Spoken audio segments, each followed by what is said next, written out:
Going down to Mr. Gray's to have myself a time. Angry comments everywhere. Humble folks with concentrations. Going down to Mr. Gray's to leave my woes behind.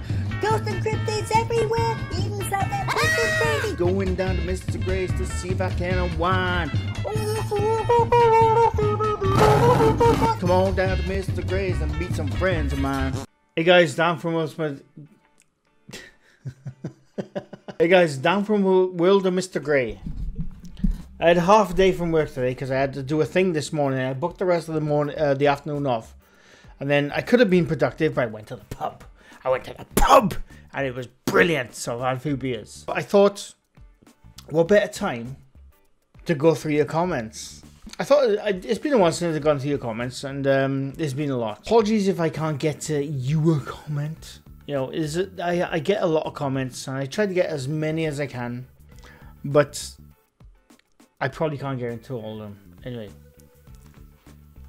I'm not drunk. I just had, like, I don't know, 4, maybe 5 beers. That's what it is. It's in no particular order. It's just from the top to the bottom. We're gonna see what we can see. Elaine Online says, on my recent NASA UFO thingy, says, great video. I think there are definitely other worlds out there with life. Whether they would travel to Earth is a whole other matter. Considering the time to travel and the massive distances, lot of different factors. Sadly, you are correct that like the paranormal, those looking for a few minutes of attention, fake videos and more, very frustrating for those who are truly interested in finding answers. I agree. I enjoy watching the paranormal stuff. I genuinely do. Like, some of it is like, I'm so bored of it now. I'm so bloody bored of some of the paranormal shit. Because it's the same old shadow dude bollocks TikTok bullshit. But the UFO stuff I do like. Like, one of my guilty pleasures. I know I'm just stoking the fire here, but one of my guilty pleasures is going to third phase of moon. I don't know why. I discovered them like a year ago. There's so much bullshit in those videos. They seem like nice guys. They're twins. I can't remember their names, unfortunately, but they seem like nice people. But the amount of clips they put up and the headlines they always have. Let's have a look at their latest one, shall we? I bet it's clickbait as shit. Right, this is the latest one.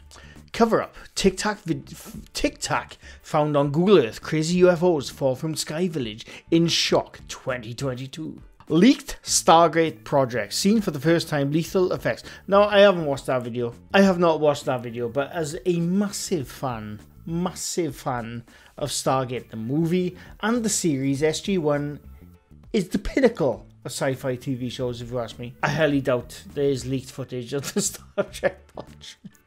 Not so much footage, but leaked project Stargate. I doubt it. As much as I would love that to be true, I bloody doubt it. But that's what third phase of moon does. They seem like decent folk, but they put out the biggest pile of bollocks I've ever seen. I can't remember what the question was. Oh yeah, it was basically about that.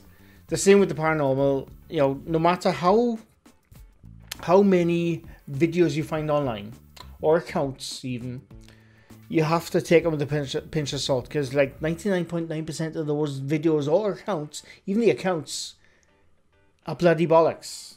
And then you may get a not one, but you might get like the small amount that genuinely saw something in the sky, but then they get thrown in with the fake bullshit, and it's annoying. It's really bloody annoying.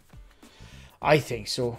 Heiko Klein says, great video. I take reports from the military very seriously when they say they can't explain what they saw. First, it's their job to explain it and evaluate if it's a threat. Second, think about how ridiculous they would make themselves look if they release something that they can't explain. And half the internet identifies that object as a day later. So they think more than once before saying, there is something we can't explain. They don't want to look like fools. Now, I said this in the UFO video. As good as the military tech is, and you know, the military personnel, I have humongous respect for the military. Doesn't matter what country you're from. Any soldier who serves, I have humongous respect. And you know, the tech they use is bloody top-notch, top-tier technology they use. But at the end of the day, people in the military are just humans. They're just like you and me. They're a bit tougher. They're a bit more on point with stuff, but they're just like you and me. So they can make mistakes. And you also get, you know, some people who will just flat out lie. I'm not saying military people are liars. I'm not. Trust me. I have huge respect for military. But, you know, at the end of the day, like I said, they're humans. They're just like you and me. So they suspect, I can't say the word, susceptible. They are not out of the realms of lying. Oh, I chose the wrong time to make a video, I must say. And, you know, when it comes to technology, even our highest grade technology, even the secret government technology, is still not 100%. There's flaws in everything. I don't care how good you think technology is. Certain tech, SpaceX, is bloody good, but it's flawed. It just happens. As far as like when it comes to the military, right? When it comes to government military, I mean, they're all government, I suppose. To say that, why would they lie? They lie a lot. And not because they're assholes. It's just because they have to. They have to lie. They have to keep government secrets, country secrets. It's just the way it is, unfortunately. It's just the way the world runs. It's an unfortunate situation where we have to lie to each other from different countries. It's bloody annoying. Just all get together, have a beer, have a good one, and, you know, we'll all be like bloody Star Trek in about 50 years' time if we just work together. But we don't, because humans are bloody annoying. But I see what you mean. I forgot what the question is. Sorry. Right, it's just me, says. And again, on my UFO NASA head of something. Well, the Fermi paradox and the Drake equation are pretty legit. The Drake equation, by the way, is the equation I was trying to think of back in the previous video, where I said there's an equation that says that life outside of the Earth is probably improbable but not impossible. That was the Drake equation. I couldn't remember the name of it, but that's what they're talking about. And made it back long before we actually knew just how many exoplanets there are, and all the other galaxies etc. that Hubble has since photographed. It made sense to create this equation then just to show, yeah, see, there's not enough other stuff. But because it's an equation and the estimates for what gets plugged in have skyrocketed, I kind of see it as a way to prove how likely there is other life out there. And basically what they're saying, and I like that.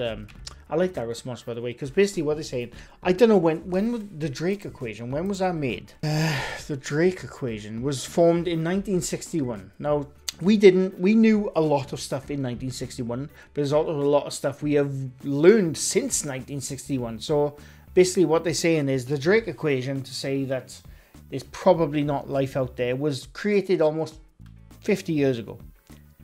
I mean, we've learned a lot since then, so this is why I don't like that equation. I don't like that equation, to say that there's probably not anyone out there other than us in the entire expanse of our universe. If you want to know how big our universe, we don't know. We don't know. We can see pretty bloody far. A couple of, like, I think we can see like a couple of billion light years, or a couple of 100,000 light years. But we know it goes further. We just can't see past that. It's bloody big. So like I said in the previous video, to say that we are probably it is massively egotistical, if you ask me. It's the same way that a couple of hundred years ago we thought we were the center of the galaxy and the sun revolved around us. That's the same thing basically with the Drake equation, saying we're it. We're the only thing important in this entire universe. I think it's bloody bollocks. But who am I? I'm not a scientist, so who knows? But I like that. Angie's Tales from Wales. I'm not going to read you all, it's quite long. I definitely believe aliens are out there in some form, just not what we expect. We have evolved specifically for our planet and climate, so it wouldn't make sense for an alien to also have the same proportions as we do. I agree. Life on Earth has evolved for life on Earth, so why would life on Mars, for example, look like us? I do agree with you. I agree, like if, say, for example, if something could survive on Venus, like the theory is, and I think this is a pretty good theory, I'm going off memory, so I don't know, but the theory is that Venus a couple of 100 million years ago was pretty much like Earth. And the same with Mars. They, I think they've theorized that Mars was, again, a lot like Earth, a couple of 100 million years, or maybe like a billion years or whatever. So, I don't know. But I do agree with that, to say that if there was alien life out there, they likely would not look like us. I mean, because we are a, what's the term? We are a species of our surroundings, if that is a term. I don't know if that is a term, I just made it up on the top of my head, but you know what I mean. So, to say that aliens, I mean grey aliens for example, I don't know. There's been so many hoaxes of those bloody grey aliens. That's the problem with those, that they got, you know, big black eyes, big heads, small mouths, 2 arms, 2 legs. If an alien was to exist, I should say, outside of our galaxy, they probably wouldn't look like us. I mean, the chances are we wouldn't even know what they are if they came across to us and said hello. We wouldn't know. It's a chance, you know. That's the kind of thing I like. But who knows? Sky Master says, and this is what I've always agreed with. I've always agreed with this since I was a kid, but pretty much since I first watched Contact. I think it was 1996 when I first came out. Contact is, if you've never seen it, it was a film, and it was like sort of co-created by Carl Sagan. Carl Sagan, if you don't know who he is, was an astrophysicist, scientist, and, you know, a brilliant thinker. But in Contact, the father says, I don't know what he says. He says something along the lines of, it'd be pretty much be a waste of space if we are the only things in this entire universe. And I agree with that. And Sky Master says the same thing. Hi Dan, I would say the same. The universe is so huge, it would be a waste of space if we were alone outside. Maybe there are molecules out there, or a virus, which would also be a life form. UAPs could be our technology, or from outside, UFOs could just be unmanned spaceships. But I think a humanoid species lives under the ocean or in big caves. No, that is a bold statement. That is a bold statement, Sky Master, and I bloody love it. I love it. As someone whose favourite book as a kid was Journey to the Centre of Earth, I love that. I love that. Who knows? I mean, there's loads of bloody theories out, and conspiracy theories, that there's a civilization living under, you know, under our crust of the Earth, and we just never seen them. I mean, it's probably bollocks, but I do like that little theory. I like it. It's very interesting, Sky Master, but thank you. Surf Address says, what's your opinion on Foo Fighters reports of World War II? Now, the Foo Fighters reports of World War II was, as a kid, was one of the first things, not the first things, but like one of the first things that interested me as a kid. Because I had this book when I was like 10 or 11 years old, and when I first read it, it was about UFOs, and one of the first stories in it was about the Foo Fighters from World War II. All I can say on that is, I don't know. I don't know. I mean, a lot of the Foo Fighters, a lot of the pilots reported the same things. It was basically Foo Fighters are back in World War II were like floating lights. They saw off the, you know, just off the distance from the planes. They saw them dancing around the cockpits. I don't know. I genuinely don't know. I don't know what to say about that. But I do know the story, and I think it's brilliant. I think it's brilliant. Was it ball lightning? Who knows?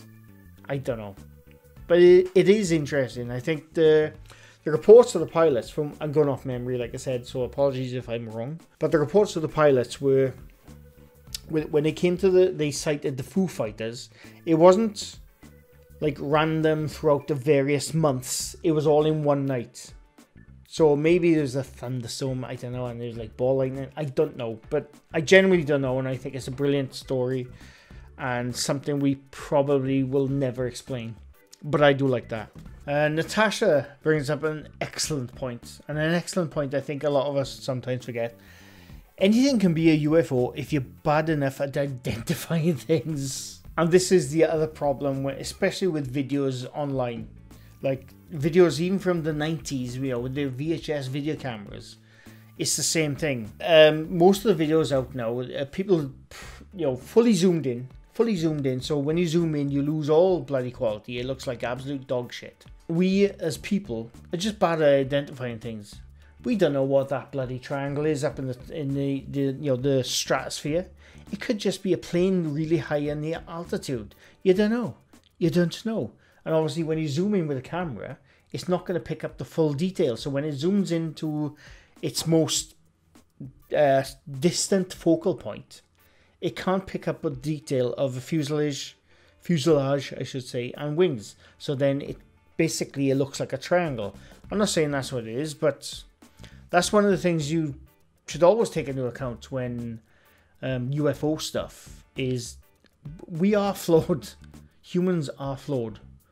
And we're not always right in what we think we see. Our minds can be tricked, cameras can be faulty, and cameras, even the best camera, is still not the best thing to look at something 65,000 feet in the air.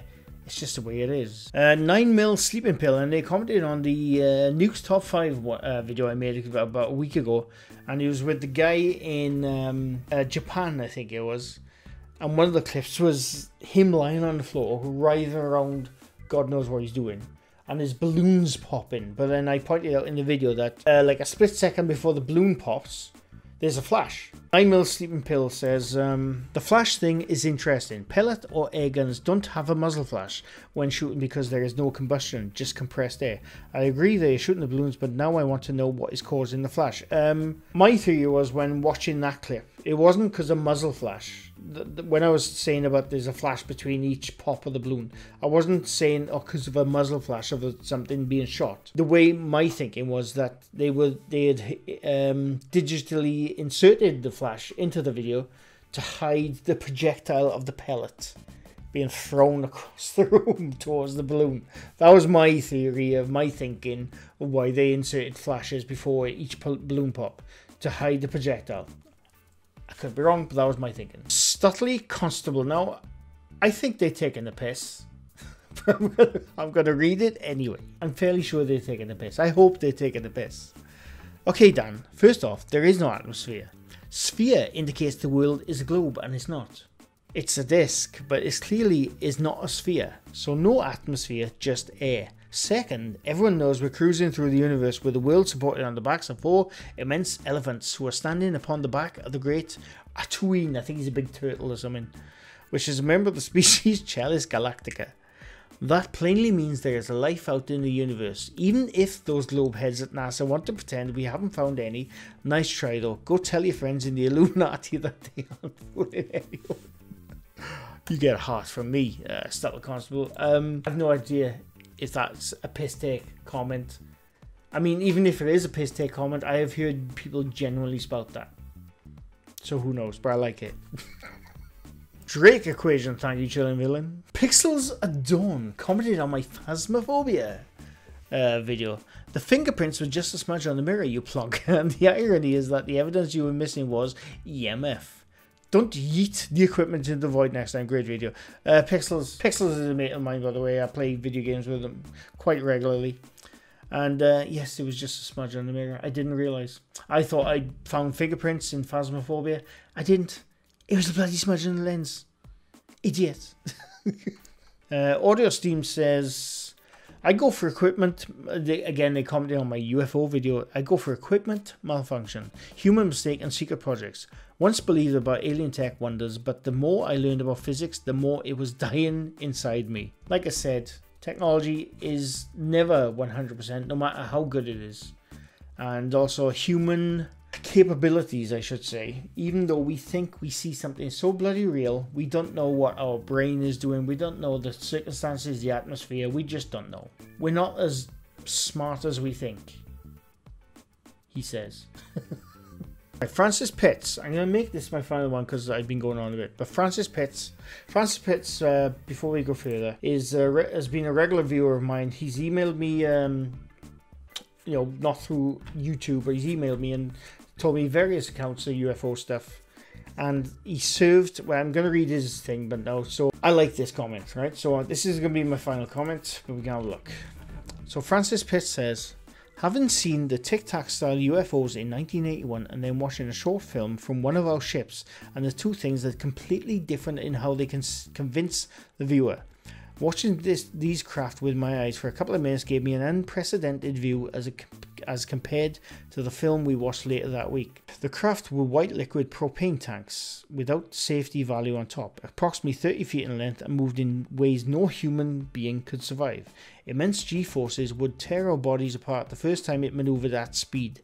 We were never told not to talk about it, mainly because no one had a clue as to what they were. This was before drones were deployed and they were only in development, and no successful flights were made yet. We were all blown away by what we saw. Literally hundreds of sailors and marines watched several of these craft, watching us for hours.